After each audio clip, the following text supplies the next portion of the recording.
शिवाजी महाराज की जय, छत्रपति संभाजी महाराज की हर हर महादेव, जय श्री राम, जय श्री राम।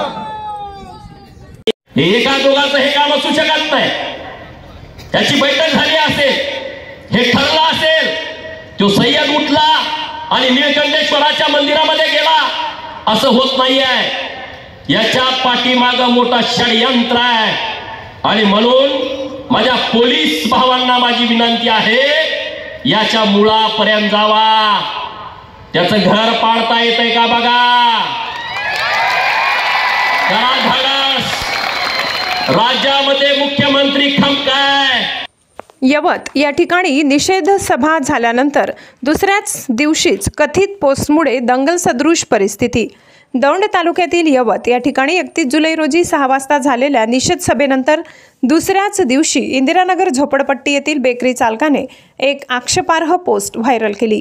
या पोस्टमुळे गावातील तरुण आक्रमक झाले आणि एका मोठ्या समूहाने सदर पोस्ट करणाऱ्या व्यक्तीची बेकरीची गाडी जाळण्यात आली।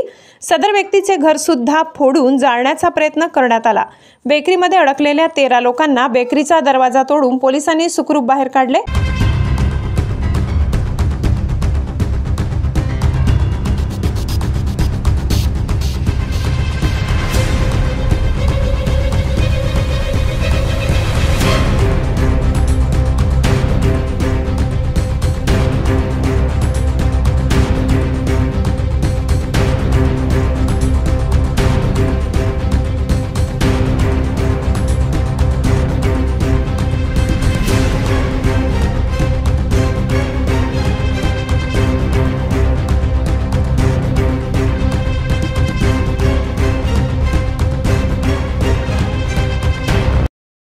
सदर पोस्ट व्हायरल करणाऱ्या व्यक्तीला पोलिसांनी ताब्यात घेतले आहे।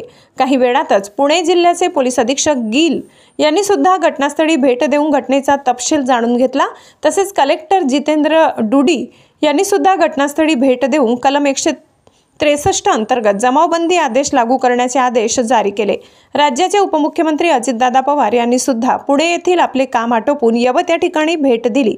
महाराष्ट्र माझा न्यूजसाठी कार्यकारी संपादक संजय मिश्रासह दौंड प्रतिनिधी विकास साळुंके।